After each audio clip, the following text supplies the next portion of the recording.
a tún rí gbà ní àkókò yìí. A fi ọpẹ́, ìyìn, ògo àti ọlá fún orúkọ Ọlọ́run tí wọ́n fún wa ní oore ọ̀fẹ́ láti jẹ́ ẹni ìpè láti ṣiṣẹ́ nínú ọgbà àjàrà.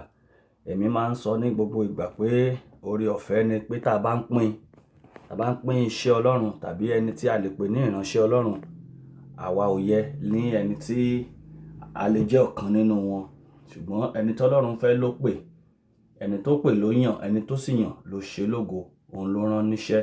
A dúpẹ́ pé Ọlọ́run ṣe wá ní ohun èlò ní orúkọ ti Jésù Kristi Násárẹ́tì. Ọwọ́ Ọlọ́run kò ní kúrò nínú ayé gbogbo wa. A dúpẹ́ ààbò Ọlọ́run lórí ìdílé kọ̀ọ̀kan tí ẹ máa ń darapọ̀ mọ́ wa, bóyá nígbà tá a bá ń ṣe lọ́wọ́lọ́wọ́ tàbí lẹ́yìn tá a bá parí. A dúpẹ́ lọ́wọ́ ẹ̀yin tí ẹ ń gbàdúrà fún wa ní gbogbo ìgbà, ẹ̀yin tí ẹ ń bá ti ẹ̀ rí yín ṣùgbọ́n a mọ̀ pé ẹ̀ ń gbàdúrà fún wa, ẹ sì ń gbèrò pé kí a ṣàṣeyè, àti àwa àti ẹ̀yin ní orúkọ Jésù Kristi. A ó ṣe àṣeyè, a ó sì jọ dé ilé ògo, a ó fi ìjọba ọ̀run ṣèrè jẹ. Síwájú ohun gbogbo, Ọlọ́run a dúpẹ́ lọ́wọ́ yín, ẹ gba ọpẹ́ wa. A dúpẹ́ fún oore ọ̀fẹ́ ọ̀rọ̀ yìí ní orúkọ Jésù, ẹ gba ìyìn wa. Ẹ̀mí mímọ́, ó yá gba iṣẹ́ rẹ ṣe. Lónìí lórúkọ Jésù Kristi, a bẹ̀bẹ̀ fún agbára ọ̀rọ̀, ó yá kó jáde, kó ti iṣẹ́ ìránṣẹ́ ìlẹ́yìn ní orúkọ Jésù Kristi Olúwa wa. Àmín. Ẹ̀yin ènìyàn mi nínú Olúwa, mò ń kà nínú ìwé Jòhánù orí 5. Mò ń kà nínú ìwé Jòhánù orí 5. Màá ka láti ẹsẹ̀ ìkíní títí dé ẹsẹ̀ ìkẹsàn-án, ṣùgbọ́n mo lè má kà tán torí gbogbo ohun tí mo fẹ́ kà níbẹ̀ gbogbo wa náà láti mọ̀. Ṣùgbọ́n nítorí pé ọ̀rọ̀ Ọlọ́run jẹ́ ọ̀tun, nǹkan tuntun ni Ọlọ́run ó tún mú jáde nínú ọ̀rọ̀ rẹ̀ ní òní. Mo kà láti inú ìwé Jòhánù orí 5 láti ẹsẹ̀ ìkíní. Lẹ́yìn nǹkan wọ̀nyí, àjọ wọn Júù kò. Jésù sì gòkè lọ sí Jerúsálẹ́mù.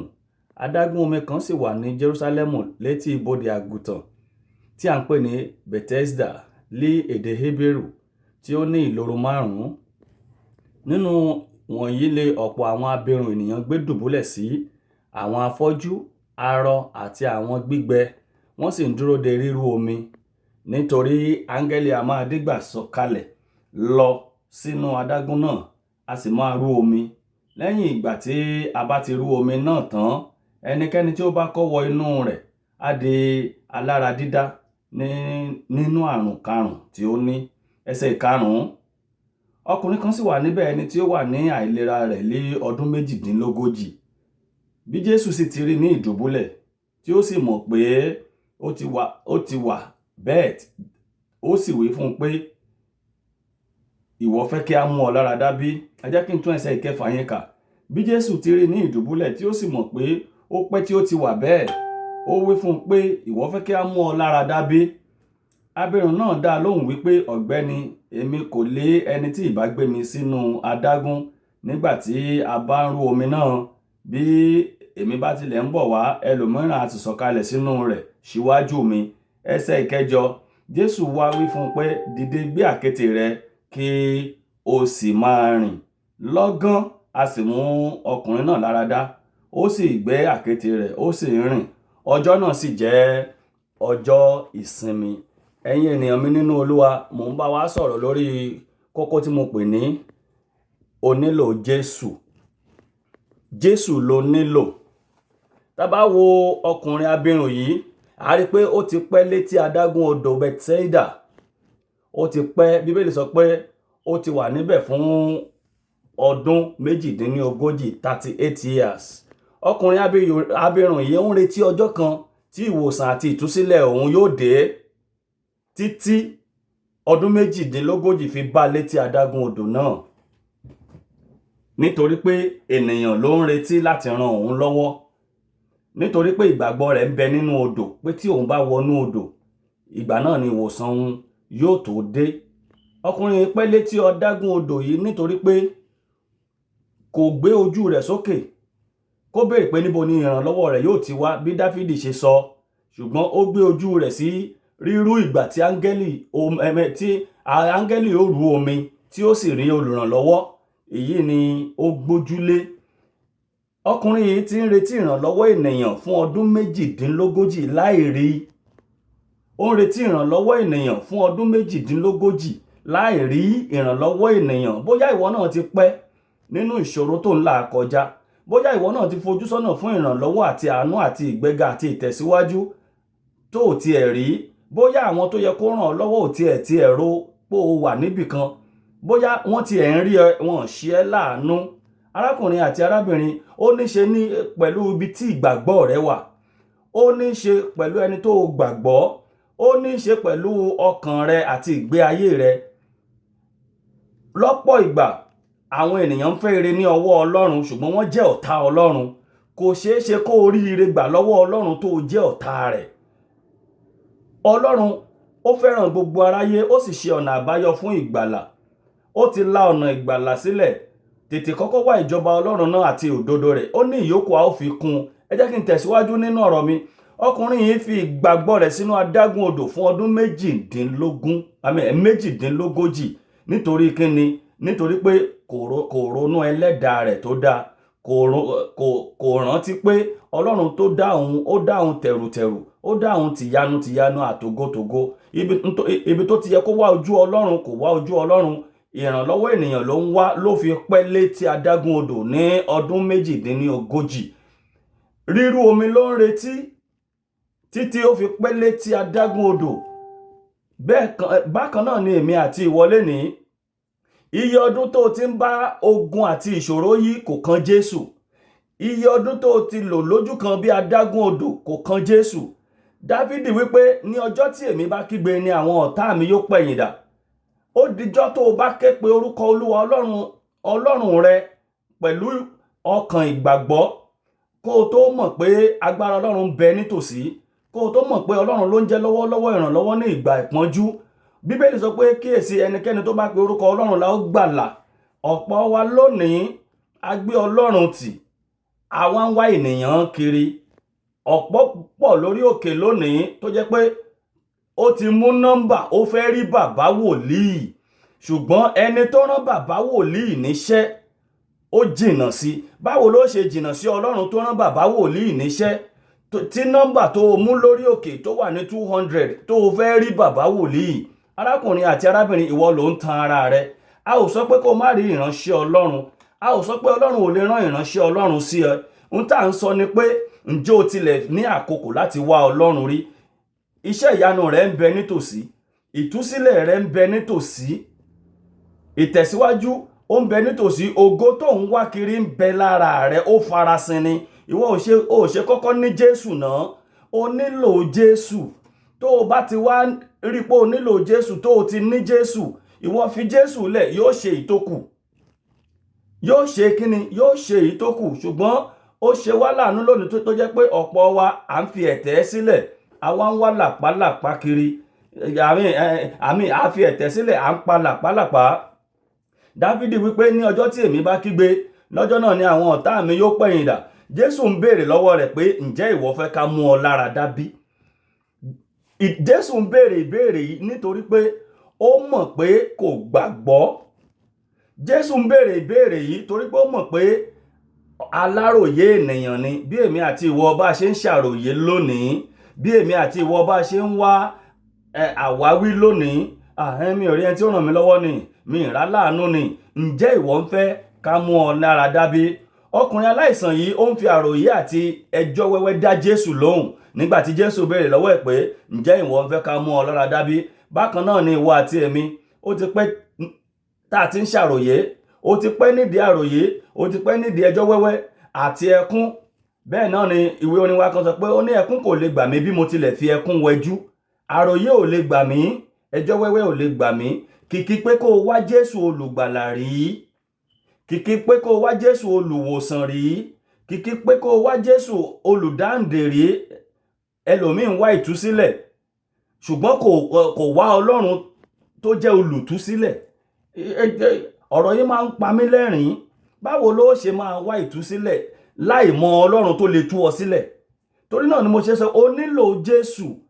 Ìgbàlà yìí ṣe pàtàkì. Wo iṣẹ́ ìyanu ló yí ọ ká yìí, ògo rẹ̀ yí ọ ká.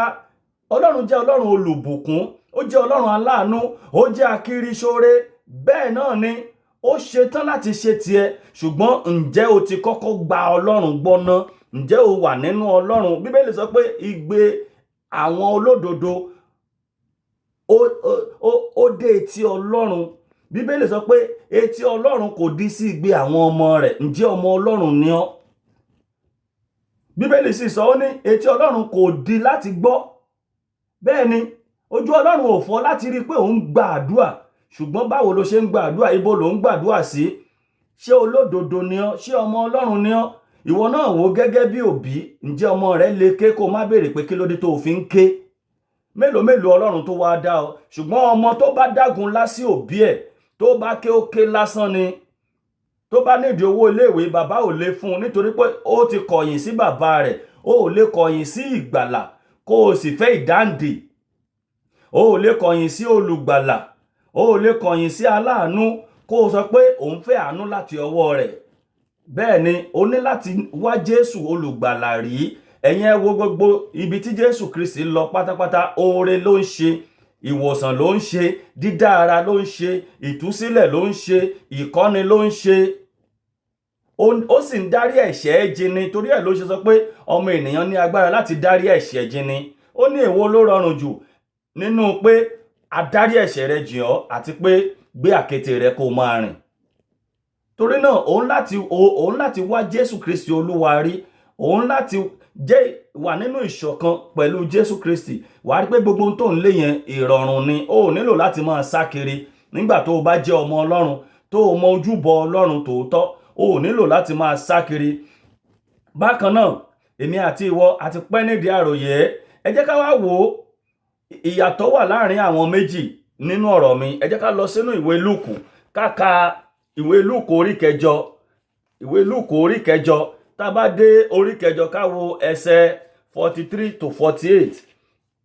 Ìwé Lúùkù orí kẹjọ yẹn 43 to 48. Obìnrin kan tí ó ní ìsun ẹ̀jẹ̀ láti ìgbà ọdún 12 tí ó ti ná ohun gbogbo tí ó ní. Fún àwọn oníṣègùn bẹ́ẹ̀ ni a kò lè mú un láradá láti ọwọ́ ẹnì kankan. Ẹ̀rí, obìnrin ti ná gbogbo owó tó ní. Ó ti dẹni ẹ̀sín, ó ti dẹni ẹ̀gàn, ó ti dẹni yẹ̀yẹ́, ó ti ń rùn sí àwọn ènìyàn. Ṣùgbọ́n Bíbélì sọ pé ìwòsàn ẹ̀ ò sí lọ́wọ́ ènìyàn. Ohun tó mú kí ọkùnrin alárùn adágún odò yìí, etí adágún odò yìí kó pẹ́ nìyẹn for 38 years. Nítorí pé ìrànlọ́wọ́ àti ìtúsílẹ̀ rẹ̀, ìdáǹdè rẹ̀, ìwòsàn rẹ̀ ò sí lọ́wọ́ ènìyàn. Òun sì ń retí ẹni tí ó gbé òun sínú odò for 38 years. Ó ń retí ìgbà tá ò rú omi, kò sì lè ní àǹfààní. Gẹ́gẹ́ bí obìnrin onísun ẹ̀jẹ̀ yìí, ó ti ná gbogbo ohun tó ní tán, ṣùgbọ́n ìwòsàn rẹ̀ kò sí lọ́wọ́ ènìyàn. Bákan náà ni èmi náà sọ fún ìwọ arákùnrin àti arábìnrin, gbogbo ohun tó ń là kọjá yẹn, ó kọjá tí ènìyàn lè bọ́ ọ mú kúrò. Gbogbo ohun tó ń là kọjá yẹn, gbogbo ohun tó fẹ́ kí ó yí ọwọ́ padà sí fún ẹ yẹn, ó kò ní tí ènìyàn lè bọ́ ẹ mú kúrò. Jésù ló nílò. Ìtúsílẹ̀ àtọwọ́ Ọlọ́run alààyè, ìdásí àtòkè wá, òun ló nílò. Torí náà mo ṣe ń sọ, màá tún tẹnu mọ́, o ò lè fẹ́ ire lọ́wọ́ Ọlọ́run kó o sì jẹ́ ọ̀tá Ọlọ́run. Àwọn wo ni ọ̀tá Ọlọ́run? Bíbélì sọ pé ẹnikẹ́ni tí kò bá gba Jésù Kristi ọmọ bíbí rẹ̀ nìkan ṣoṣo gbọ́, àti dá a lẹ́jọ́ náà. Ìdájọ́ Ọlọ́run ń bẹ lórí àwọn ènìyàn. Àwọn ènìyàn wọ̀nyí sì ń wá ire Ọlọ́run. Ó dìgbà tó o bá bá Ọlọ́run làjà náà, tó o gba orúkọ ọmọ bíbí rẹ̀ nìkan ṣoṣo gbọ́ tí í ṣe Jésù Kristi, tó o sá wá sínú ìgbàlà rẹ̀. Ìgbà náà ni ìtúsílẹ̀ rẹ̀ ó dé. Ìgbà náà ni iṣẹ́ ìyanu rẹ yóò farahàn. Ìgbà náà ni ìtẹ̀síwájú yóò bá ọ. Ìgbà náà ni ìgbà rẹ yóò yí padà. Ìgbé ayé rẹ yóò yí padà nípa tara nípa tẹ̀mí. Ẹ wá wò, ẹ jẹ́ kí n tún ibẹ̀ yẹn kà.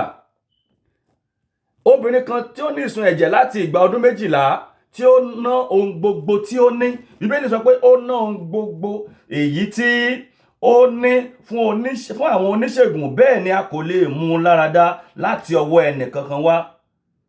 Ó wà lẹ́yìn rẹ̀, ó fi ọwọ́ tọ́ ìṣẹ́tí aṣọ rẹ̀, lọ́gán ìsun ẹ̀jẹ̀ rẹ̀ ó sì lọ. Now, ẹ jẹ́ ká wá wo ìyàtọ̀ láàrin ọkùnrin alárùn tó wà ní etí odò Bethsaida àti obìnrin onísun ẹ̀jẹ̀ yìí. Ẹ jẹ́ ká wo ìyàtọ̀ tó wà ní àárín wọn. Obìnrin onísun ẹ̀jẹ̀ yìí, ó ti ná gbogbo owó tó ní tán lọ́dọ̀ oníṣègùn, lọ́dọ̀ babaláwo, lọ́dọ̀ wòlíì èké, lọ́dọ̀ àfáà àti bẹ́ẹ̀ bẹ́ẹ̀ lọ. Gbogbo scan tó ti ṣe, x-ray tó ti ṣe àti bẹ́ẹ̀ bẹ́ẹ̀ lọ tó ti là kọjá, kó mú àìsàn yìí kúrò. Ẹ rí báyìí, ibo nìwọ náà ti torí bọ̀? Kí ni wọ́n ti gbé fún ọ jẹ? Kí ni wọ́n ti gbé fún ọ mu? Kí ni wọ́n ti sín sí ọ lára? Ìwẹ̀ odò wo ló ti wẹ̀ àti bẹ́ẹ̀ bẹ́ẹ̀ lọ? Ǹjọ́ mú ìṣòro kúrò? Nítorí pé ọwọ́ Ọlọ́run kò kúrú láti gbani. Nítorí pé Ọlọ́run ṣetán láti tú ọ sílẹ̀. Ìwọ kọ́kọ́ gbà fún Ọlọ́run. Sórí tó o bá gbà fún Ọlọ́run, ohun tó ń fẹ́ yẹn lọ́wọ́ ènìyàn, Ọlọ́run á sì gbà fún ọ. Àìgbà fún Ọlọ́run nípasẹ̀ jíjẹ́wọ́ Jésù Kristi ní Olúwa àti Olùgbàlà sínú ayé rẹ, òun ló mú kí Ọlọ́run náà kó háwọ́ fún ọ. Ọlọ́run ò lè háwọ́ fún ọ tó o bá mọ ojúbọ Ọlọ́run. Ọlọ́run ò lè háwọ́ fún ọ tó o bá pe orúkọ ọmọ bíbí rẹ̀ nìkan ṣoṣo gbọ́. Torí Bíbélì sọ pé kò sí orúkọ tí a fi fúnni lábẹ́ ọ̀run èyí tí ènìyàn lè fi rí ìgbàlà, èyí tí ènìyàn lè fi rí ìtúsílẹ̀ bí kò ṣe orúkọ Jésù Kristi. Tó wò mí, tó o bá gbà fún Ọlọ́run nípasẹ̀ ìgbàlà tí Jésù Kristi fi ẹ̀jẹ̀ rẹ̀ ṣe ní Calvary, ó rí pé Ọlọ́run ó gba gbogbo ohun tó o ní fún ọ. Torí náà arákùnrin àti arábìnrin, òtítọ́ ọ̀rọ̀ pọ́nbélé rèé, ó sì lójú ibi tó o ti lè gbọ́. Torí àwa ò ní fọwọ́ pa ọ́ lórí, àwa ò sì ní sọ tó dùn tó yẹ kó o gbọ́. Kì í ṣe tó o fẹ́ gbọ́ ló yẹ ká sọ fún ọ, bí kò ṣe tí Bíbélì ní ká sọ fún ọ. Òun fẹ́ ìtúsílẹ̀, ìwọ gba ọ̀nà ọ̀dọ̀ Jésù. Bíbélì ní ọ̀nà kan ló tọ́ka sọ́run, ìṣìnà ní ìyókù. Bákan náà àwọn púpọ̀ ló ń rìn. Ìwọ lọ wo ìjọ tí wọ́n ti ń sọ òtítọ́ ọ̀rọ̀ Ọlọ́run. Níbi tí òtítọ́ ọ̀rọ̀ Ọlọ́run ti ń jáde, èrò díẹ̀ ló rí. Ṣùgbọ́n ìwọ lọ wo ìjọ aláfẹ́fẹ́ yẹ̀yẹ̀. Ìwọ lọ wo ìjọ dájóbolẹ̀. Ìwọ lọ wo ìjọ aláríyá. Ìwọ lọ wo ìjọ fọwọ́ra wọn lórí. Èrò ti pọ̀ lọ rẹpẹtẹ. Torí náà arákùnrin àti arábìnrin, òótọ́ ṣọ̀wọ́n, owó lọ́wọ́ là ń ra irọ́. Obìnrin onísun ẹ̀jẹ̀ yìí, gẹ́gẹ́ mo ṣe sọ, ó ti ná gbogbo owó tó ní tán. Pẹ̀lú gbogbo ibi tó torí bọ̀, ìwòsàn rẹ̀ Bíbélì ní kò ti ọwọ́ ẹnìkankan wá. Ẹ wá wò ó, nígbà tí obìnrin onísun ẹ̀jẹ̀ yìí tó ti mọ̀ pé ìrànlọ́wọ́ òun, iṣẹ́ ìyanu tóun fẹ́ kò sí lọ́wọ́ ènìyàn, ó pinnu pé Jésù tí mò ń gbọ́ yìí màá wá rí. Bó tilẹ̀ jẹ́ pé ó rùn, kò lè dúró láwùjọ láàrin àwọn ènìyàn. Ẹ rí pé Bíbélì sọ pé ẹ̀yìn lẹ́yìn ló wà, ó rápálá ni. Bákan náà èmi àti ìwọ, òun láti ṣiṣẹ́ ìgbàlà rẹ fúnra rẹ. Iṣẹ́ ìgbàlà á ti ṣe pé nínú Jésù. Èyí tó kan ìwọ ni pé ìwọ náà ò ṣe rápálá. Ìwọ náà ò ṣe wá ọ̀nà àti kúrò láàrin àwọn èrò kó o tọ Jésù Kristi lẹ́yìn. Kí ìwọ náà lè ráyè fọwọ́ kan ìṣẹ́tí aṣọ rẹ̀ pẹ̀lú ìgbàgbọ́ tó gbóná, pẹ̀lú ìgbàgbọ́ pé Jésù lè ṣe tèmi. Nígbà tí obìnrin onísun ẹ̀jẹ̀ yìí ti gbà pé kò sí ọ̀nà àbáyọ mìíràn àfi kóun wá ìgbàlà lọ́dọ̀ Jésù, kí wá ní ọkùnrin etí odò alárùn ẹ̀gbà yìí ṣe? Nígbà tí ọkùnrin abirùn yìí ń retí ìrànlọ́wọ́ ènìyàn, obìnrin onísun ẹ̀jẹ̀ òun sátọ Jésù lẹ́yìn. Ṣùgbọ́n ọkùnrin tó wà létí odò adágún yẹn fún 38 years, òun ń retí ìrànlọ́wọ́ ènìyàn. Ó fọwọ́ lẹ́rán, ó ń retí rírú omi. Ìyàtọ̀ ọbẹ̀ ni pé òun ń retí ìrànlọ́wọ́ ènìyàn, òun fi ìgbàgbọ́ ẹ̀ sí inú omi. Ṣùgbọ́n obìnrin onísun ẹ̀jẹ̀, òun ń retí ìrànlọ́wọ́ Jésù. Ó fi ìgbàgbọ́ rẹ̀ sínú Jésù. Ó tún wá gbé ìgbésẹ̀, ó tún ń tọ Jésù lẹ́yìn láàrin èrò bí èrò ṣe pọ̀ tó. Ṣé ẹ̀yin náà ti rí ìyàtọ̀ báyìí? Ìyàtọ̀ nìyẹn. Ìwọ náà láti gbé ìgbésẹ̀ akin pé èmi náà yóò tiẹ̀ tọ Jésù yìí wò.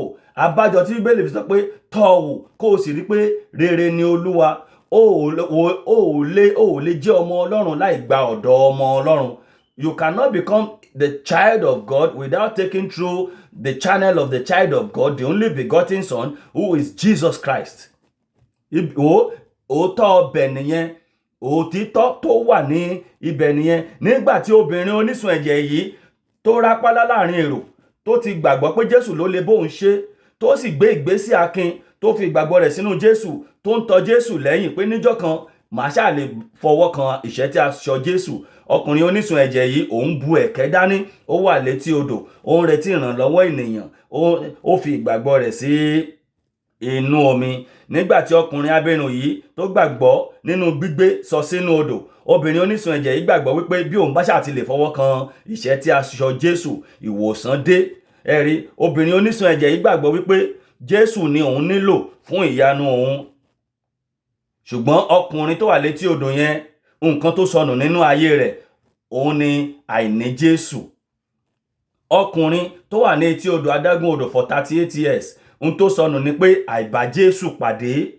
ẹ̀yẹn wá wò ó, níjọ́ tí Jésù bá pàdé, ìjọ náà ló gbé àkéte rẹ̀ tó rìn. níjọ́ tí ìwọ náà bá pinnu láti ṣetán láti fi ayé rẹ fún Jésù, láti jọ̀wọ́ ohun gbogbo rẹ̀ fún, ó mọ̀ pé rere ni Olúwa, ó mọ̀ pé ó ṣetán láti ṣe tiẹ̀ láṣepé, torí Ọlọ́run kò ṣe àṣetìrí, Ọlọ́run aláṣeyọrí ni, Ọlọ́run aláṣepé ni. nǹkan tí mo sì fẹ́ kó o gbàgbọ́ leléyìí, wò mí, ní kété tó o bá ti gbà fún Jésù, tó o jẹ́wọ́ Jésù Kristi, Ọlọ́run ṣetán pé láti ṣe àṣepé iṣẹ́ nínú ayé rẹ. ìdí ẹ̀ ni pé Ọlọ́run kì í fẹ́ kí ènìyàn ó gba ògo tó jẹ́ ti òun nínú ayé rẹ. Ọlọ́run ó ṣetán láti ṣe àṣepé iṣẹ́ ògo nínú ayé rẹ, ṣùgbọ́n tó o bá ti gbà láàyè, òun náà ṣe bí ẹni tí ò rí ọ ni, ó sá sínú rẹ̀. ó ní ẹ̀yin nínú mi, èmi nínú yín, ìgbà náà la tó lè ṣe àṣeyè, ìgbà náà la tó lè ṣe àṣeyè. torí náà arákùnrin àti arábìnrin, nǹkan tó sọnù nínú ìgbé ayé ọkùnrin abirùn yìí, òun ni pé kò ní Jésù. arákùnrin àti arábìnrin, nǹkan tó nílò báyìí, òun ni Jésù. àìní Jésù nínú ayé rẹ, àìgbà fún Ọlọ́run nípasẹ̀ Jésù Kristi, òun ló jẹ́ kó o pẹ́ létí odò tó dá ogúnlẹ̀ bẹ́ẹ̀ yẹn. àìgbani tó o bá gbà, ó rí pé gbogbo nǹkan òun ló rọrùn. torí Bíbélì sọ pé with God all things are possible. pẹ̀lú Ọlọ́run kò sí tó ṣòro ṣe, ohun gbogbo ni ṣíṣe. ńgbà tí ìwọ bá ti lè mọ ojúbọ Ọlọ́run, ńgbà tí ìwọ bá ti lè pe orúkọ Ọlọ́run, ńgbà tí ìwọ bá ti fi ìgbàgbọ́ rẹ sínú rẹ̀, ẹ rí pé Jésù sábà máa ń béèrè, ǹjẹ́ ìwọ gbàgbọ́? ǹjẹ́ ìwọ gbàgbọ́? ńgbà tó o bá gba ẹni tó fẹ́ ṣe nǹkan gbọ́, n tó fẹ́ ṣe fún ọ, ò lè gbàgbọ́, ò lè gbàgbọ́. láìsí sí ìgbàgbọ́, Bíbélì ní a ò lè wu Ọlọ́run, a ò lè wu Ọlọ́run, o ò lè gbà pé Ọlọ́run ni Ọlọ́run láì jẹ́ pé o gba ọ̀nà ọ̀dọ̀ Jésù Kristi. Jésù Kristi ló gbà fún. tó o bá gbà fún Jésù Kristi, ó rí pé Jésù ó gba gbogbo ohun tó háwọ́ fún ọ yẹn, yóò gbà fún ọ. tó o bá gbà fún Jésù, gbogbo ohun tó o nílò láti gbà lọ́wọ́ ènìyàn, lọ́wọ́ ìjọba, Jésù ṣetán àti gbà fún ọ pẹ̀lú ìrọ̀rùn, pẹ̀lú ìrọ̀rùn. ó rí nígbà tá a béèrè owó orí lọ́wọ́ Jésù Kristi, wọ́n fẹ́ dojú ti Jésù. Jésù sì sọ fún Pétérù, ó yá mú ẹja wá, a sì mú owó jáde nínú ẹ̀, ní pẹ̀lú ìrọ̀rùn ni, pẹ̀lú ìrọ̀rùn ni. ẹ rí àwọn Pétérù létí odò, gbogbo òru ni wọ́n fi ṣiṣẹ́. gbogbo òru tí wọ́n fi ṣiṣẹ́ yẹn, wọn ò kórè ẹja kankan. ṣùgbọ́n nígbà tí wọ́n gbà fún Jésù, Bíbélì ní wọ́n kó àkópọ̀ ẹja tó bẹ́ẹ̀ gẹ́ tí wọ́n tún pe àwọn ènìyàn lọ́tún lósì, ẹ wá bá wa gbé àwọn wa, ẹ wá bá wa gbé kíni, ẹ wá bá wa gbé àwọn wa. nítorí pé wọ́n gbà fún Jésù ni. Jésù ló nílò nínú ayé rẹ, arákùnrin àti arábìnrin. o ò nílò láti dààmú báyìí, o ò nílò láti ṣe làálàá báyìí. wò mí, tó o bá jẹ́ ọmọ Ọlọ́run, if you are a true child of God, you will settle all problems on your knees with God.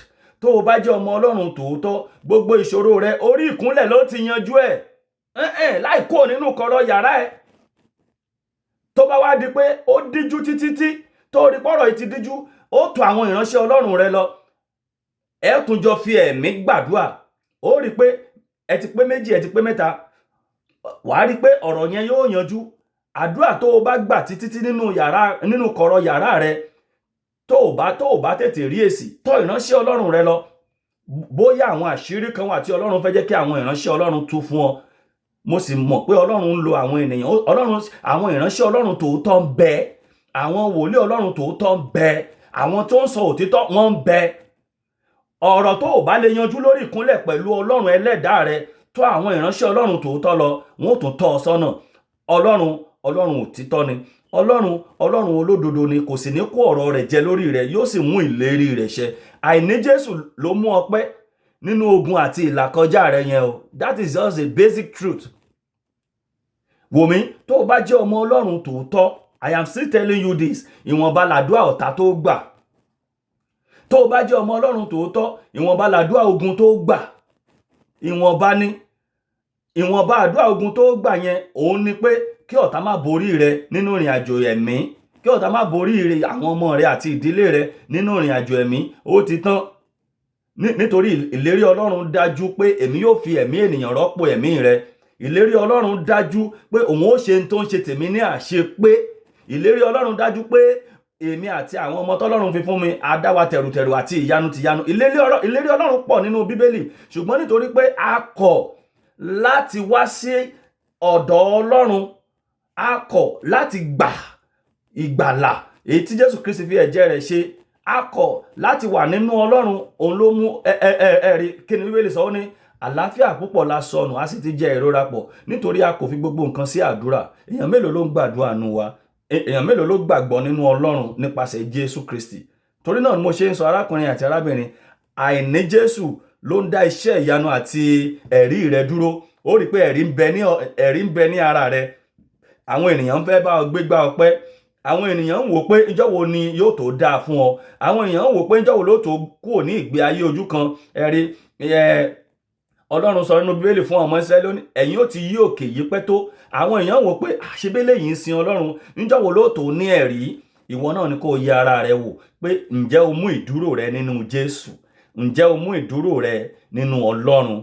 Ìtúsílẹ̀ rẹ ń bẹ nítòsí tó o bá lè gba Jésù láàyè kó fi agbára rẹ̀ hàn láyé rẹ bí alágbára. Ogun ṣetán láti ṣẹ́ fún ọ, ṣùgbọ́n orúkọ kan ṣoṣo tí ogun tẹríba fún, èyí tí ṣe Jésù Kristi, kò sí lẹ́nu rẹ. Báwo làdúrà rẹ ṣe fẹ́ gbà? Ogun ṣetán láti ṣẹ́ fún ọ, ṣùgbọ́n orúkọ kan ṣoṣo tí ogun bẹ̀rù, orúkọ kan ṣoṣo tí ọ̀tá bẹ̀rù, orúkọ kan ṣoṣo tí Sátánì tẹríba fún, òun náà ni orúkọ Jésù. Ǹjẹ́ orúkọ Jésù ń bẹ ní ẹnu rẹ? Ìwọ náà máa béèrè lọ́wọ́ ara rẹ. Tòótọ́ ni mò ń sọ fún ọ yìí. Tó bá jẹ́ bẹ́ẹ̀, arákùnrin àti arábìnrin, Jésù ń bẹ nítòsí. Jésù sì lè kọjá ní ọ̀dọ̀ rẹ bíi ti obìnrin onísun ẹ̀jẹ̀ yìí. Jésù lè tọ̀ ọ́ wá bó ṣe tọ̀ ọkùnrin alárùn etí odò Bẹ́sáídà náà wá. Gba Jésù Olúwa lónìí. Fi ayé rẹ fún. Jẹ́wọ́ ẹ̀ṣẹ̀ rẹ. Kọ ẹ̀ṣẹ̀ náà sílẹ̀. Gẹ́gẹ́ bí ìwé Jòhánù orí 5 ẹsẹ̀ 14 ṣe sọ. Ó ní lẹ́yìn èyí ohun gbogbo á tẹ̀lé. Ìwòsàn rẹ dájú, arákùnrin àti arábìnrin. Ìyanu rẹ yóò ṣẹlẹ̀, arákùnrin àti arábìnrin. Olùrànlọ́wọ́ rẹ yóò wá. Ọ̀nà rẹ yóò là. Ìgbé ayé rẹ yóò tẹ̀síwájú. Ìgbà náà ni ògo rẹ yóò fọhùn. Nígbà náà ni àánú àtòkè wá yóò wá ọ rí. Nígbà tó o bá fayé rẹ fún Jésù. Nígbà tó o bá jẹ́ ọmọ Ọlọ́run. Torí Ọlọ́run yóò ṣe tiẹ̀ ní àṣepé. Ọlọ́run ò ní fẹ́ kí orúkọ rẹ̀ kó di ìsọ̀rọ̀ òdì sí ní ayé rẹ̀. Ó wá rí pé ìgbà náà ni àánú àtòkè wá yóò wá ọ rí. Àánú tó ń wá kiri yẹn àtòkè wá ló wà. Torí náà ni Dáfídì sọ pé ìrànlọ́wọ́ mi ń bẹ ní ọwọ́ Ọlọ́run tó dá ọ̀run òun ayé. Kì í ṣe létí odò Bẹ́sáídà, kì í ṣe ìgbàgbọ́ inú odò, kì í ṣe ìgbàgbọ́ èyí tí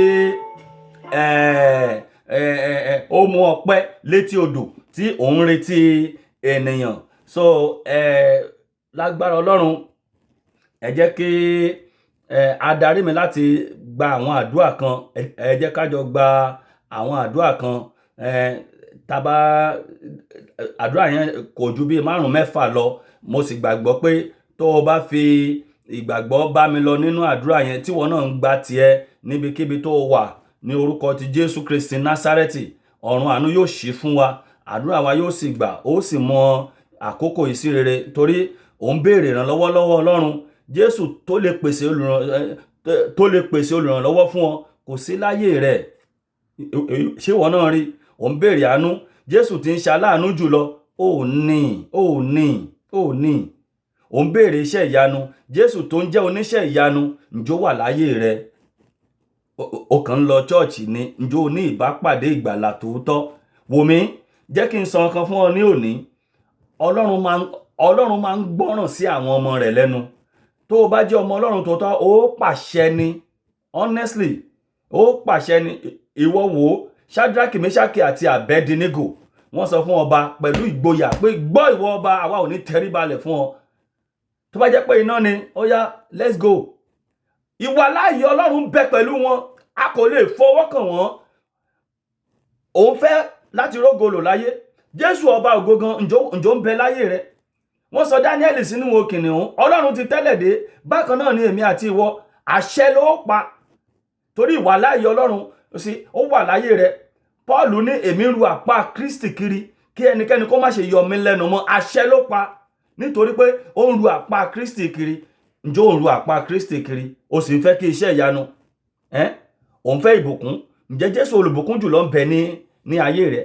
Ẹ̀jẹ̀ Jésù Kristi ǹjẹ́ a ti fi sọ ọ́ di mímọ́? That is the truth that I'm going to tell you, and I will continue to say it. You need Jesus to settle all these problems that you are going through. You need Jesus in your life to make every impossibility becomes impossible. Torí náà arákùnrin àti arábìnrin, òun láti juwọ́lẹ̀ fún Ọlọ́run nípasẹ̀ Jésù Kristi. Gbà fún Ọlọ́run nípasẹ̀ Jésù Kristi. Gbogbo tó nílò yẹn Jésù Kristi ó gbà fún ọ. Bẹ́ẹ̀ ni, torí àánú ṣì ń bẹ. Ọlọ́run ṣì ń ṣàánú. Bẹ́ẹ̀ ni, Jésù Kristi náà ṣì ń ṣoore kiri. Àbájọ tí Jésù sọ nínú ìwé Jòhánù orí 5 yẹn tá bá kà sí sísàlẹ̀. Ó ní bàbá mi ń ṣiṣẹ́ títí di ìsinsìnyí, èmi sì ń ṣiṣẹ́. Kí ló dé tàdúrà rẹ ò wá gbà? Ó ṣe yẹ ọ̀nà rẹ wò pẹ̀lú Ọlọ́run. Are you on the same page with your God? That is the question. You need Jesus in your life to settle all these problems. Bẹ́ẹ̀ni, you need Jesus in your life. Ẹ jẹ́ kí a gbàdúrà. Tí mo bá ṣe ń pe àwọn àdúrà yẹn, tó bá ti jẹ́ tiẹ̀, mo fẹ́ kó gbà. Ṣùgbọ́n àdúrà tó bá ń gbà, tó bá pe orúkọ Jésù sí kò lè gbà, torí orúkọ kan ṣoṣo èyí tó lè ṣí ọ̀run àánú fún ọ nìyẹn. Orúkọ kan ṣoṣo tí ipá àti agbára àwọn aláṣẹ ibi òkùnkùn ayé yìí tẹríba fún nìyẹn. Torí náà ó pe orúkọ Jésù Kristi. Ó ní Olúwa, ẹ fi ìwé ìrántí, ẹ fi wá mi rí. Ìwé ìrántí kan ọjọ́ ìbẹ̀wò mi. Ọlọ́run olùgbàlà, ó yá ẹ ṣí ìwé ìrántí. Ẹ ṣí ìwé ìrántí kan ọjọ́ ìbẹ̀wò mi. Wò mí, abẹ ọkùnrin etí odò adágún Bẹ́sáídà yẹn wò. Ẹ rí pé kò lè rìn, kò lè fìdíwọ́, ojú kan ló wà. Ṣùgbọ́n Jésù tọ̀ wá ni. Sọ fún Ọlọ́run ní orúkọ Jésù Kristi. Ẹ fi ìwé ìrántí, Ọlọ́run olùgbàlà, ẹ fi ìwé ìrántí ẹ fi bá ìní mi pàdé. Ẹ ṣí ìwé ìrántí mi. Ẹ ṣí ìwé ìrántí kan ọjọ́ ìbẹ̀wò tèmi náà. Ẹ bẹ̀ mí wò lónìí lórí n tó ń wá yẹn gangan, lórí n tó dogun fún ọ yẹn, lórí n tí o ti dáwọ́lé tí ò yọrí sí rere yẹn, lórí n tó ń bá ìjákulẹ̀ pàdé yẹn, lórí yẹn. Sọ fún Ọlọ́run, ẹ ṣí ìwé ìrántí kan ọjọ́ ìbẹ̀wò tèmi náà. Ọlọ́run, ó yá ẹ bẹ̀ mí wò. Ọlọ́run tó bẹ̀ Màríà wò. Ọlọ́run, ó yá ẹ bẹ̀ mí wò lénìí. Fi àdúrà yẹn sọrí nǹkan kan tó fẹ́ kọ́lọ́run kó bẹ̀ ọ́ wò lé lórí. Sọ fún Ọlọ́run, Ọlọ́run ẹ̀yin tẹ́ ẹ bẹ̀ Màríà wò tí ọlẹ̀ ayọ̀ ohun rere sọ nínú ayé rẹ̀. Ọlọ́run, ẹ bẹ̀ mí wò kí ohun tuntun ó lalẹ̀ hù láyé tèmi náà. Ẹ bẹ̀ mí wò bẹ́ẹ̀ ṣe bẹ̀ Elizabeth wò ní orúkọ Jésù Kristi. Ẹ bẹ̀ mí wò ní orúkọ Jésù Kristi. Ọlọ́run alààyè, bẹ́ẹ̀ ṣe bẹ̀ Sárà wò. Ẹ bẹ̀ èmi náà wò fún ìyanu tó kàn ní orúkọ Jésù Kristi. Olúwa, ẹ bẹ̀ mí wò fún ìyanu tó kàn ní orúkọ Jésù. Ọlọ́run, ẹ bẹ̀ mí wò fún ìyanu tó kàn lórí n tó fẹ́ kọ́lọ́run kó bẹ̀ ẹ́ wò lé lórí yẹn, lórí n tó fẹ́ ké a ṣí ìwé ìrántí kan yẹn. Ọlọ́run olùgbàlà, ó yá ẹ bẹ̀ èmi náà wò bẹ́ẹ̀ ṣe bẹ̀ ọkùnrin etí odò adágún Bẹ́sáídà yẹn wò. Olúwa, ẹ bẹ̀ èmi náà wò ní orúkọ Jésù Olúwa wa. Àmín. Ó tún gbàdúrà, ó sọ fún Ọlọ́run, ó pe orúkọ Jésù.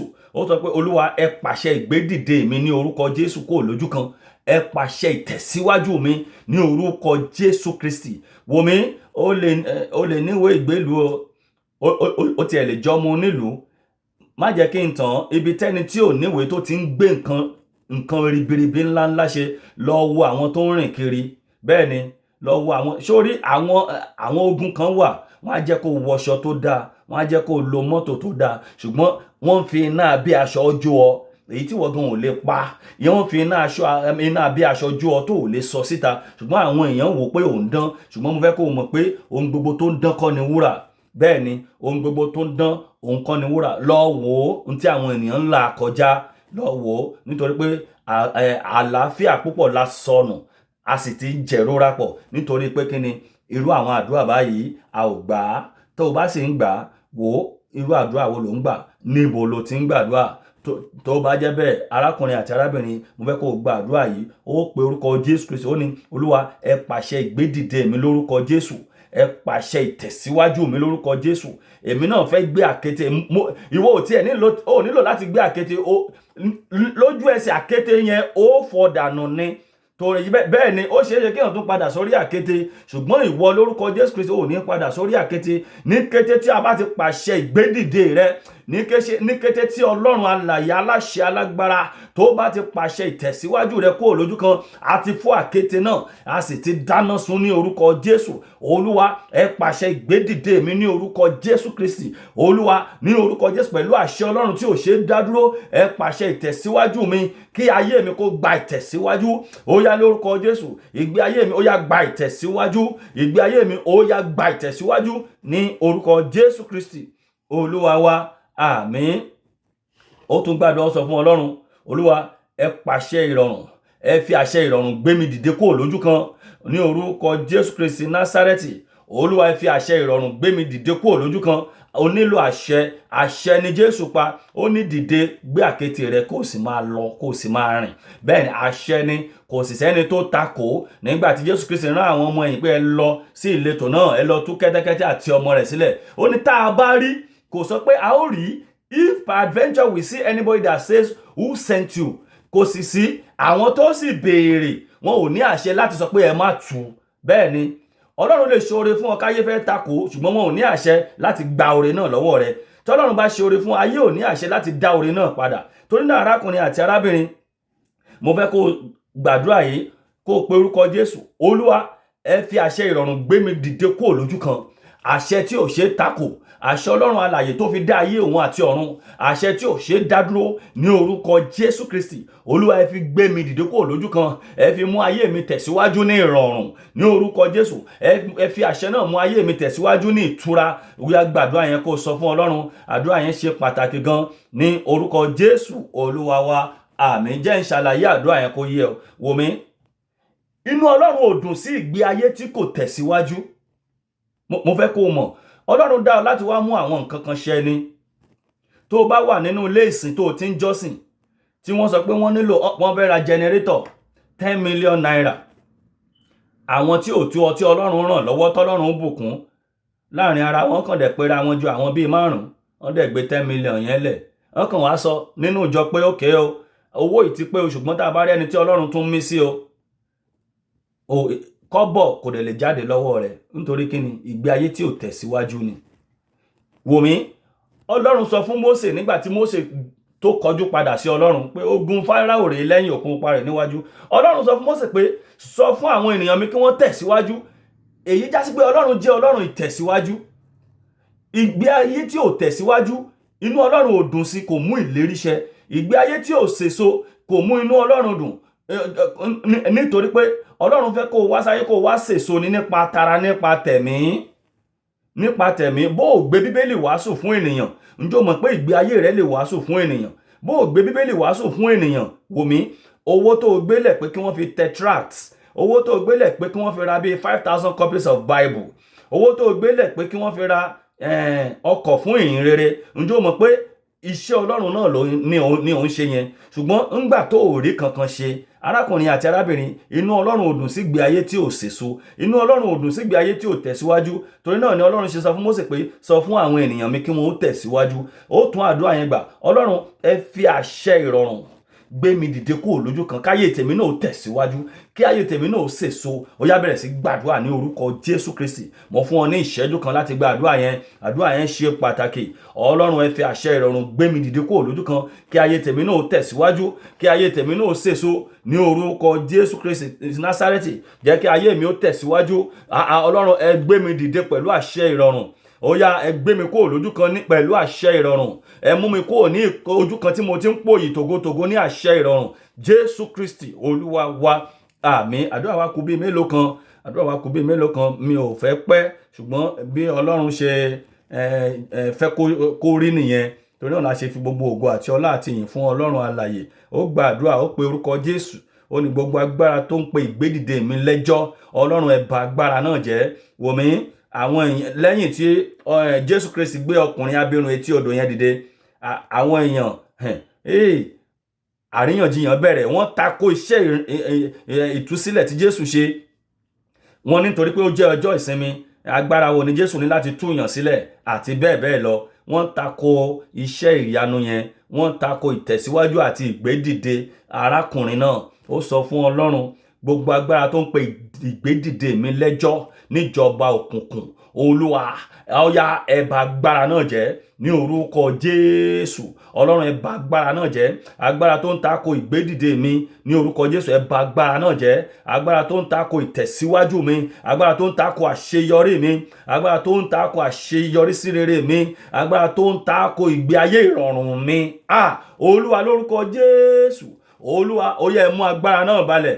Wò mí, Ọlọ́run mú Ámánì balẹ̀ nítorí ó ní àwọn ọmọ Ísírẹ́lì lára ni. Bẹ́ẹ̀ ni, sọ fún Ọlọ́run gbogbo agbára tó ń pe ìgbédìde mi lẹ́jọ́, Ọlọ́run ó yá ẹ bà agbára náà jẹ́. Ẹ sọ agbára náà dilẹ̀.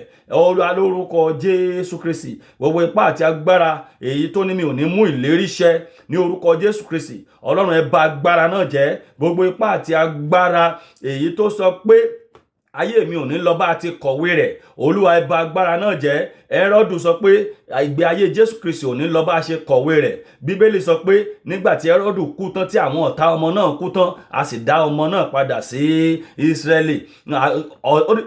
Gbogbo ọ̀tá Jésù Kristi kú, a sì dá padà. Jésù Kristi sì mú ìlérí Calvary ṣẹ. Òun ló fi mú ìgbàlà àti ìtúsílẹ̀ wá fún èmi àti rẹ, tó ra ìjọba Ọlọ́run padà fún wa, tó ra ìyè fún wa kúrò lọ́wọ́ ikú.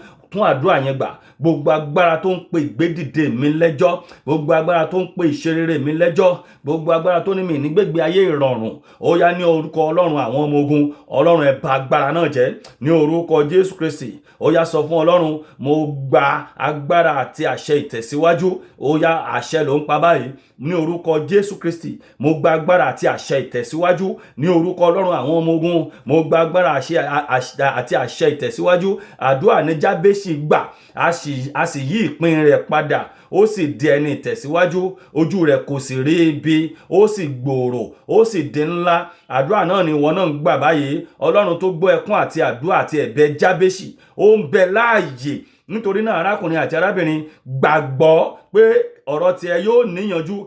Gbàgbọ́ pé àdúrà kò ní ṣe ọ̀rọ̀ tirẹ̀ tì ní orúkọ Jésù Kristi. Èmi gba agbára àti àṣẹ ìtẹ̀síwájú láìṣe dá padà mọ́ ní orúkọ Jésù Kristi. Mo gba agbára àti àṣẹ ìtẹ̀síwájú láìṣe dá dúró mọ́ orúkọ Jésù Kristi. Gbogbo ipá àti agbára ogun ẹtì, ó yá ó dòkú nínú ayé mi. Gbogbo ipá àti agbára ogun ìdádúró, gbogbo ogun àti agbára àti ipá kò ṣeé ṣe nínú ayé mi àti ìdílé mi, ó yá ó dòkú lónìí ní orúkọ Jésù Kristi. Sọ fún Ọlọ́run ní orúkọ Jésù, mo bọ́ aṣọ ogun àti ìpọ́njú àtijọ́ dànù ní orúkọ Jésù. Mo dáná sun gbogbo ogun aṣọ àtijọ́, gbogbo ogun ìpọ́njú àtijọ́. Bíbélì sọ pé affliction shall not rise the second time, pé ìpọ́njú ò ní dìde mọ́lẹ̀ kejì. Ọ̀rọ̀ Ọlọ́run ò ní lọ láìṣẹ. Àbí tó bá tọwọ́ bọ ẹ̀ṣẹ̀ lókù, àbí tó bá kọ Jésù sílẹ̀ lókù, ó ní èṣù lè tún rí ọ mú. Torí náà arákùnrin àti arábìnrin, ẹ̀mí mọ́mọ́ ó dínà yí ọ ká. Nítorí náà ọwọ́ Sátánì ò lè tẹ̀ ọ́ níwọ̀n ìgbà tó o bá dúró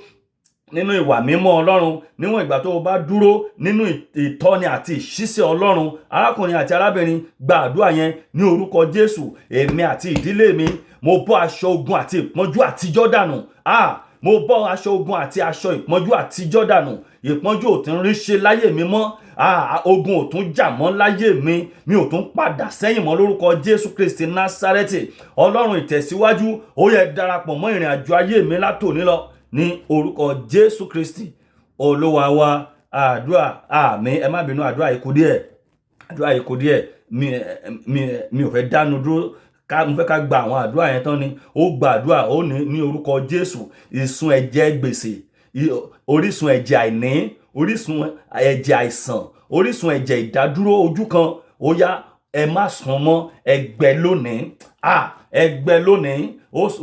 Gbogbo tó o bá mọ̀ pé orísun ẹ̀jẹ̀ ìgbèsè, wàhálà, ìdààmú tó dàbí orísun ẹ̀jẹ̀ èyí tó ń sun nínú ayé obìnrin yẹn fún ọdún 12, ìwọ náà láṣẹ àti gbàdúrà. Jésù ń bẹ nítòsí, torí pé ẹ̀mí ni Ọlọ́run, ó sì ń gbọ́. Sọ fún Ọlọ́run ní orúkọ Jésù, nínú ayé mi, nínú ayé àwọn ọmọ mi, nínú ayé ìyàwó mi, gbogbo tó ń jẹ́ ìsun ẹ̀jẹ̀ gbèsè, gbogbo tó ń jẹ́ ìsun ẹ̀jẹ̀ ìpadà sẹ́yìn, gbogbo tó ń jẹ́ ìsun ẹ̀jẹ̀ àìní, àìsàn, ìpọ́njú, ìdádúró ojú kan, mo pa láṣẹ lónìí.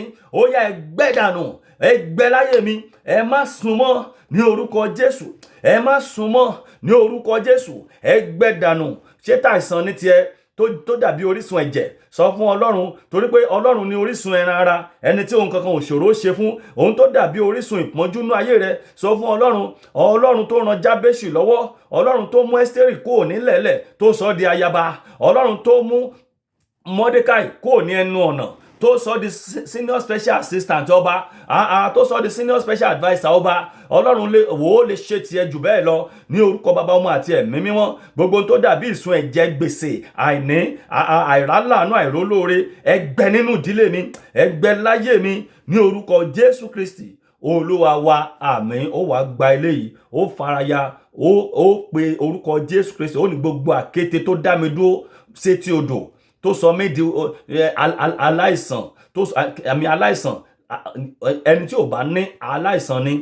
Bẹ́ẹ̀ ni, ẹni tí ò jẹ àjẹyó àti àjẹṣẹ́kù, aláìsàn ni. Ẹni tí ò ríṣẹ́ níbi táwọn ẹgbẹ́ rẹ̀ ti ń ríṣẹ́, and your qualifications are better than those ones. Sọ fún Ọlọ́run, gbogbo tó dàbí àkéte tó dá mi dúró sétí odò, ní orúkọ Jésù Kristi. Sọ fún Ọlọ́run, èmi ò gbé bẹ́ẹ̀dì wàásùn tógun, ní orúkọ Jésù Kristi. Èmi àtogun apínyà lónìí. Gbogbo àkéte ogun, ó yá mo fọ́ dànù lónìí. Gbogbo àkéte ìdádúró, ó yá lórúkọ Jésù Kristi. Ó yá lórúkọ Jésù Kristi. Ó yá mo fọ́ dànù. Sọ fún Ọlọ́run, àní Anna ó takú ní Ṣílò. Ó ní àgbà tọ́lọ́run bá dáhùn lóhùn. Jákọ́bù ó takú ti áńgẹ́lì. Ó ní sí àgbà tó o bá dá mi lóhùn. Sọ fún Ọlọ́run, mo kọ̀ láti sùn lórí àkéte gbèsè. Mo kọ̀ láti máa tẹ̀síwájú láti máa sùn lórí àkéte ìnira. Ó yá àkéte tó dá mi dúró sétí odò ìnira. Ó yá fọ́ lórúkọ Jésù. Ó yá fọ́ lórúkọ Jésù. Ní orúkọ Jésù, ó yá fọ́ dànù. Jésù Olúwa wa. Àmín. Àdúrà wa kù méjì. Ó gbàdúrà ní orúkọ Jésù. Àṣẹ ìmúpadàbọ̀sípò ó yá wọnú ayé mi lọ. Jesus is a restorer. Bẹ́ẹ̀ ni, Jesus is a divine restorer. Ọlọ́run tí mú ohun gbogbo padà bọ̀ sípò ni. Ó ní èmi ò mú ọ̀nà wíwọ́ tọ́. Ntí agbára Ọlọ́run lè ṣe nìyẹn. Sọ fún Ọlọ́run, ó ní Jésù Kristi, ìwọ tó ní àṣẹ ìmúpadàbọ̀sípò. Ní orúkọ Jésù, àṣẹ ìmúpadàbọ̀sípò ó yá wọnú ayé mi. Restore me today in the mighty name of Jesus. Ó ní I will restore all the years that cankerworms have eaten in your life. Sọ fún Ọlọ́run, bàbá mi, Ọlọ́run mi, ní orúkọ Jésù Kristi, àṣẹ ìmúpadàbọ̀sípò ní orúkọ Jésù Kristi ó yá wọnú ayé mi lọ. Òróró ìtura èyí tí ń mú ní gbégbé ayé ìrọ̀rùn, Olúwa ẹ dà lé mi lórí ní orúkọ Jésù Kristi. Òróró ìtura tí ń mú ní gbégbé ayé ìrọ̀rùn, Olúwa lórúkọ Jésù, Olúwa dà lé mi lórí ní orúkọ Jésù Kristi Olúwa wa. Àmín. Wò ó kí o rí yè, wò ó kí o rí yè, kan Jésù mọ́gi, gbé Jésù kọ́gi, ẹni tá a kan mọ́gi. Wò ó kí o rí yè, a ti gbé Jésù kọ́gi, òun kò rí ìyè. Ìyanu tó tún wà ńbẹ̀ ni pé Jésù ò wá sí lórí igi mọ́, ó ti di ẹ̀mí. Tó o bá ti jẹ́ ọmọ Ọlọ́run, ìwọ náà ti gba agbára nìyẹn. Ó ní láti wo Jésù Kristi, olùpilẹ̀ṣẹ̀ àti aláṣepé ìgbàgbọ́ wa. Jésù ló nílò, Jésù ló nílò. Wò mí, ṣé o rí olùrànlọ́wọ́ tó ń wá yẹn? Ó ń bẹ nítòsí rẹ̀. Ṣùgbọ́n tó o bá ti ní Jésù, Jésù ó pàṣẹ fún olùrànlọ́wọ́ yẹn kó wá orí ni. Má wá olùrànlọ́wọ́ kiri. Jésù ní kó o wá. Ṣé o rí, ní kété tó o bá ti gbá Jésù mú báyìí, Jésù ó wá máa bẹ̀rẹ̀ sí ṣíwèé kan ìyanu tó kàn nú ayé rẹ̀, ohun rere tó kàn nú ayé rẹ̀. Ìpele tó o ti nílò olùrànlọ́wọ́, Jésù ó rán sí ọ. Ìpele tó o ti nílò aláàánú, yóò gbé dìde. Ìpele tó o ti nílò abẹnigbẹ́rù ẹni dórí, Jésù ó rán sí ọ. Bẹ́ẹ̀ni, Jésù ló nílò. Wò mí, nítòótọ́ ìránṣẹ́ Ọlọ́run lè sọ àsọtẹ́lẹ̀ tàbí ọ̀rọ̀ àṣẹ sí ayé rẹ̀. Kí alásọtẹ́lẹ̀ tàbí wòlíì tàbí ọ̀rọ̀ àṣẹ nínú ayé rẹ̀ kó tó lè ṣẹ, o nílò Jésù nínú ayé rẹ̀. Wò mí, the prophecy of a prophet will have to magnet your faith, the faith in you. There is something in you that must be in you, that you must have inside of you, that will magnetize every prophetic word that is being spoken to your life by any man of God. torí náà ni Jésù ṣe máa ń béèrè pé ǹjẹ́ ìwọ gbàgbọ́? ńgbà tó bá ti lóun gbàgbọ́, ọ̀rọ̀ àṣẹ tí Jésù bá sọ á sì bá ìgbàgbọ́ rẹ̀ pàdé. bẹ́ẹ̀ ni obìnrin onísun ẹ̀jẹ̀ yẹn ó gbàgbọ́ ni, àṣẹ tó jáde látara Jésù ó ti dàpọ̀ mọ́ ìgbàgbọ́ náà. Jésù ní èmi ò tí ì rí ìgbàgbọ́ báyìí rí. So ìránṣẹ́ Ọlọ́run lè sọ àsọtẹ́lẹ̀ tàbí ọ̀rọ̀ àṣẹ sáyé rẹ, kí àsọtẹ́lẹ̀ wòlíì tàbí ọ̀rọ̀ àṣẹ ìránṣẹ́ Ọlọ́run kó tó lè ṣẹ lórí rẹ, o nílò Jésù àti ìgbàgbọ́ yẹn tí ń ṣe àṣẹ ọ̀rọ̀. òun náà ni o nílò. Jésù òun ni àṣẹ ọ̀rọ̀, òun náà ló nílò. òun náà ló mú àsọtẹ́lẹ̀ wá sí ìmúṣẹ, nítorí pé Bíbélì ní bí Paul ń gbìn, bí Àpọ́lò bá ń bomi rin, láìsí ìrànwọ́ rẹ̀ asán ni o. torí náà ni ọ̀pọ̀ àwọn ènìyàn ṣe máa ń sọ àwọn ìránṣẹ́ Ọlọ́run dá láì lágbára. ìránṣẹ́ Ọlọ́run á ṣe tiẹ̀, ìránṣẹ́ Ọlọ́run á ṣe tiẹ̀, ṣùgbọ́n ǹjẹ́ ọ̀rọ̀ yẹn dàpọ̀ mọ́ ìgbàgbọ́ nínú ayé rẹ?